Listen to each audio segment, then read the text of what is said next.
LPG ಹಾಹಾಕಾರ, gas ಹಾಹಾಕಾರ. ಸಿಲಿಂಡರ್ನಿಂದ ಕರ್ನಾಟಕ ರಾಜ್ಯಾದ್ಯಂತ ಬಹುತೇಕ ಹೋಟ್ಲ್ಗಳು ಮುಚ್ಚಿದೆ. ಹೋಟೆಲ್ನೇ ನಂಬಿ ಊಟ ತಿಂಡಿ ಮಾಡ್ತಿದ್ದಂಥ ಸಾವಿರಾರು ಜನ ನೋವಿನಲ್ಲಿದ್ದಾರೆ. ಸೌದೆ ಊಟ, ಕೆಲವು ತಿಂಡಿ ಮಾತ್ರ ಬೇಯಿಸ್ಬೋದು, ವೆಜ್ಜು, ನಾನ್ ವೆಜ್ಜು. ಇದರಲ್ಲಿ ಗ್ಯಾಸ್ನಲ್ಲಿ ಬೇಯಿಸಿದ್ರೆ ಮಾತ್ರ ಉತ್ತಮವಾದಂಥ ರುಚಿ ಬರುತ್ತೆ ಅನ್ನೋದು ಇರ್ತಕ್ಕಂಥದ್ದು. ಅವರಿಗೆ ಗ್ಯಾಸ್ ಸಿಗ್ತಾ ಇಲ್ಲ, ಖಂಡಿತ ಸಿಗ್ತಾ ಇಲ್ಲ.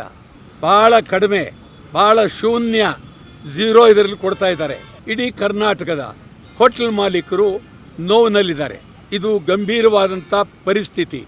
ಇದರಿಂದ ಲಕ್ಷಾಂತರ ಸಾವಿರ ಕೋಟಿ ರೂಪಾಯಿ ನಷ್ಟ ಆಗಿದೆ. ಸರ್ಕಾರಕ್ಕೆ ತೆರಿಗೆ ನಷ್ಟ ಆಗಿದೆ.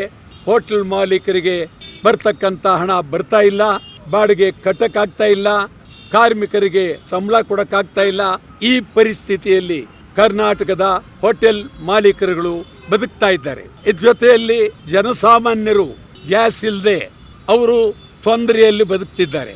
ವಾಹನಗಳು ಬಹಳ ತೊಂದರೆ ಪಡ್ತಾ ಇದ್ದಾರೆ. ರಿಕ್ಷಾ ಸುಮಾರು ಕರ್ನಾಟಕದಲ್ಲಿ ಒಂದು 20 ಲಕ್ಷ ಇಡೀ ರಾಜ್ಯಾದ್ಯಂತ ಇರಬಹುದು. ಅವರು ಚಾಲಕರುಗಳು ನೋವಾಗುತ್ತೆ. ಬಹಳ ಬಡವರು, ನಿರ್ಗತಿಕರು ರಿಕ್ಷಾ ಓಡಿಸಿದ್ರೆ ಮಾತ್ರ ಅವರಿಗೆ ಹಣ ಸಿಗಬೇಕು. ಹಣ ಸಿಕ್ಕಿದರೆ ಊಟ, ಹಣ ಸಿಕ್ಕಿದರೆ ಹಾಲು ಮೊಸರು, ಹಣ ಸಿಕ್ಕಿದರೆ ಮಕ್ಕಳನ್ನು ಓದಿಸ್ತಕ್ಕಂಥದ್ದು. ರಿಕ್ಷಾ ಚಾಲಕರು ಬಹಳ ಕಣ್ಣೀರಿನಲ್ಲಿ ಕೈ ತೊಳಿತಾ ಇದ್ದಾರೆ. ಅಮೇರಿಕ, ಇಸ್ರೇಲ್, ಇರಾನ್ ಬೇಜವಾಬ್ದಾರಿಯಿಂದ, ಬುದ್ಧಿ ಇಲ್ಲದೆ, ಟ್ರಂಪ್ ದುರಹಂಕಾರದಿಂದ ಇಡೀ ದೇಶದಲ್ಲಿ ಬರೀ 3 ದೇಶ ಅಲ್ಲ, ಇಸ್ರೇಲು, ಇರಾನ್, ಅಮೇರಿಕ 3 ಅಲ್ಲ, ಈ 3 ದೇಶದಲ್ಲಿ ನಡೆಯುವ ಯುದ್ಧ ಇಡೀ ಪ್ರಪಂಚಕ್ಕೆ ತಲೆನೋವಾಗಿದೆ. ಇಡೀ ಪ್ರಪಂಚವೇ ನೋವಿನಲ್ಲಿದ್ದಾರೆ. ಇಡೀ ಪ್ರಪಂಚದ ಆರ್ಥಿಕ ಪರಿಸ್ಥಿತಿ ಬಿದ್ದು ಹೋಗಿದೆ. ಇದು ಟ್ರಂಪ್ ಹುಡುಗಾಟಕ್ಕೆ ಇದೆಲ್ಲ ನಡೆದಿದೆ. ಮತ್ತು ಕೋಟಿ ಕೋಟಿ ಆಸ್ತಿಗಳು ನಷ್ಟ ಆಗಿದೆ. ಯುನೈಟೆಡ್ ನೇಷನ್ ಅವರು ಎಷ್ಟು ಹೇಳಿದ್ರು ಕೇಳ್ತಾ ಇಲ್ಲ. ಅಮೇರಿಕಾದವರು ದರ್ಪ ಪಾಳ್ಯಗಾರಿಕೆ ತೋರಿಸ್ತಾ ಇದ್ದಾರೆ.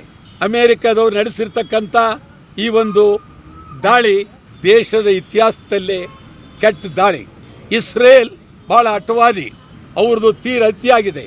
ಇಂಡಿಯಾ ದೇಶದಲ್ಲಿ ನಾನು ಭಾಳ ದಿವಸದಿಂದ ಹೇಳ್ತಾ ಇದ್ದೀನಿ, ನರೇಂದ್ರ ಮೋದಿಯವರು ಸರ್ಕಾರ, ವಿರೋಧ ಪಕ್ಷ ರಾಹುಲ್ ಗಾಂಧಿ, ಮಿಕ್ಕ ಎಲ್ಲ ಪಾರ್ಟಿಯವರು ಸೇರಿ ಒಂದು ನಿಯೋಗ 3 ಜನರನ್ನ ಭೇಟಿ ಮಾಡಿ ಯುದ್ಧ ನಿಲ್ಲಿಸಿ ಅಂತ ಹೇಳಿ ಹೇಳಬೇಕಾಗಿತ್ತು.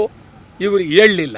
ಈಗ ಪಾಕಿಸ್ತಾನದಲ್ಲಿ ಹೊಂದಾಣಿಕೆ ಮಾಡಬೇಕು ಅಂತ ಹೇಳಿ ಟ್ರಂಪ್ ತಂತ್ರಗಾರಿಕೆ ಮಾಡಿ ಹೊರಟರು. ಇದನ್ನ ಇರಾನ್ ಸಂಪೂರ್ಣವಾಗಿ ತಿರಸ್ಕಾರ ಮಾಡಿದ್ದಾರೆ. ನಾವು ತೀವ್ರವಾಗಿ ರಾಜ್ಯದ ಜನತೆಗಾಗಿ ಸಿಲಿಂಡರ್, ಗ್ಯಾಸ್, LPG ಇದಕ್ಕಾಗಿ ಕನ್ನಡ ಚಳವಳಿ ವಾಟ ಪಕ್ಷ ನಿರಂತರವಾಗಿ ಹೋರಾಟ ಮಾಡ್ತಾ ಇದ್ದೇವೆ. ಈಗ ಬುಧವಾರ ದಿವಸ ಬೆಂಗಳೂರಿನಲ್ಲಿ ರಾಷ್ಟ್ರೀಯ ಹೆದ್ದಾರಿ ಹೊಸಕೋಟೆ ಟೋಲ್ ಭಾರಿ ಭದ್ರವಾಗಿ ಬಂದ್ ಮಾಡ್ತೇವೆ.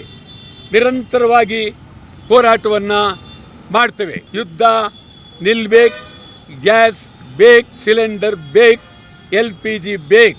ಇದಕ್ಕಾಗಿ ಅಂತಿಮವಾಗಿ ಕರ್ನಾಟಕ ಬಂದ್ಗೂ ಕರೆ ಕೊಡ್ತೀವಿ. ಆ ಪರಿಸ್ಥಿತಿ ನಿರ್ಮಾಣ ಆಗಿದೆ.